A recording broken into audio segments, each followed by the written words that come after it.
Hello, hi everyone, তোমরা কেমন আছো? আশা করছি তোমরা সবাই ভালো আছো। আজকে নিয়ে এসেছি তোমাদের সাথে সকালের ব্লগটা। ভাবলাম সকালে কি করছি তোমাদের সাথে কেন না শেয়ার করি। দেখো, বৃষ্টি কিন্তু অঝরে পড়ছে আজ সকাল থেকেই। তো আমি এদিকে চলে আসলাম মায়ের কাছে, মা কি করছে দেখতে। মা দেখলাম এদিকে ব্রেকফাস্ট বানাচ্ছে। তো মা বললো আজ ময়দা দিয়ে রুটি আর দোকানের মতো তরকারি বানাবে। দেখো, ময়দা মা ডলে নিচ্ছে। এখন ময়দা ডলা শেষ হয়ে গেলে মা একটু তেল দিয়ে এটাকে ফোলার জন্য রেখে দেবে। এই দেখো, তেল দিয়ে এখন মা রেখে দিচ্ছে, তারপর এটাকে বেলে রুটি বানাবে। তো এদিকে আমিও চলে আসলাম মায়ের সাথে একটু হেল্প করার জন্য। আমি ভাবলাম এখন তরকারিটা আমি তাহলে বানিয়ে নিই। দেখো, এটা বুটের ডালের তরকারি হবে। বুটের ডালটা ধুয়ে আমি কুকারে দিয়ে নিলাম। এদিকে চাল কুমড়ো আর আলু দিয়ে তরকারিটা রান্না হবে। তো ডাল দেওয়ার পর এখন আমি চাল কুমড়ো আলু ধুয়ে কুকারে দিয়ে দেব, দিয়ে একসাথে দুটো সিটি দিয়ে নামিয়ে নেব।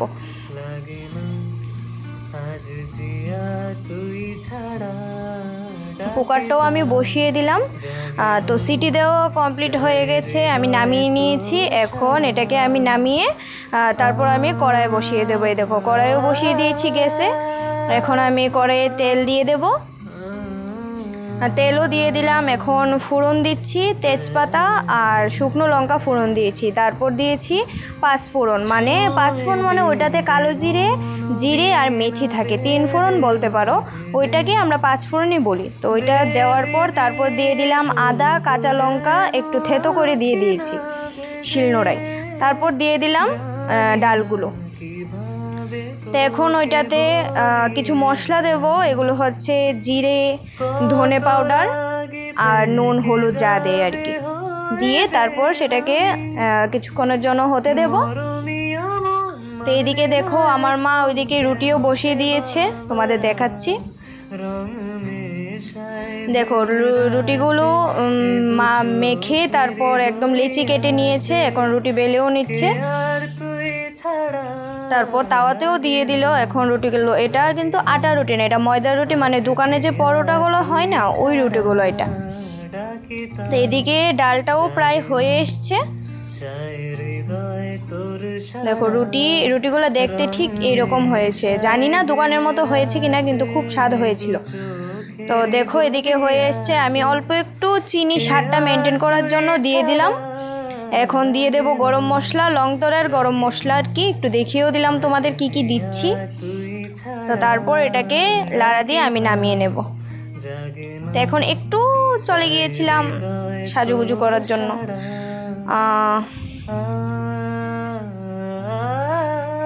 তারপর দেখো, আমি আর বোন বারান্দায় এসে একটু ঢং করছিলাম ভিডিও ক্যামেরার সামনে।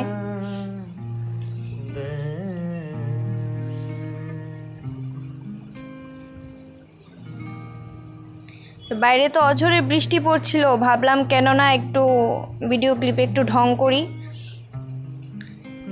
তো এখন টিফিনও হয়ে গেছে, টিফিনটা আমি রেডি করে নিচ্ছি খাওয়ার জন্য। দেখো, আমার মা রুটিগুলা কিভাবে এইভাবে দোকানে নাকি এভাবে দেয়। তা আমার মাও পারে এই জিনিসটা করতে, তো এই জিনিসটা তোমাদের দেখালাম। দেখো, আমাদের টিফিন রেডি, এখন আমরা বসে গেছি খেতে। তা আমার বোন এখানে খাচ্ছে, আমি বোনকে দেখালাম। আর দেখো, ওই প্লেটটা সাজিয়েছিলাম আমার জন্য, কিন্তু আমাকে এই প্লেটটা দিল না আমার বোন। ছোট বোনগুলা মনে হয় এইরকমই হয় ঘরে ঘরে। তো দেয়নি তো কি হয়েছে, এখন আমার যেটা দিয়েছে আমাকে, আমি সেটাই খাচ্ছি। কিন্তু খুব স্বাদ হয়েছিল তরকারিটাও প্লাস রুটিটাও। তো ওই সময় তোমাদের দেখেছিলাম আমরা কিছু সাজুগুজু করতে এসেছি। তো এই ক্লিপটা পুরোটা এখানে দিলাম। তো আমি ভাবলাম ওর থেকে সাজবো, কিন্তু ও দেয়নি, আমাকে সরিয়ে দিয়েছে। দেখো, বাইরে কিন্তু বৃষ্টি এখনও অঝরে পড়েই যাচ্ছে, একদম কমছে না। দুদিন হয়েছে বৃষ্টি নেমেছে, কিন্তু কমার নামই নিচ্ছে না।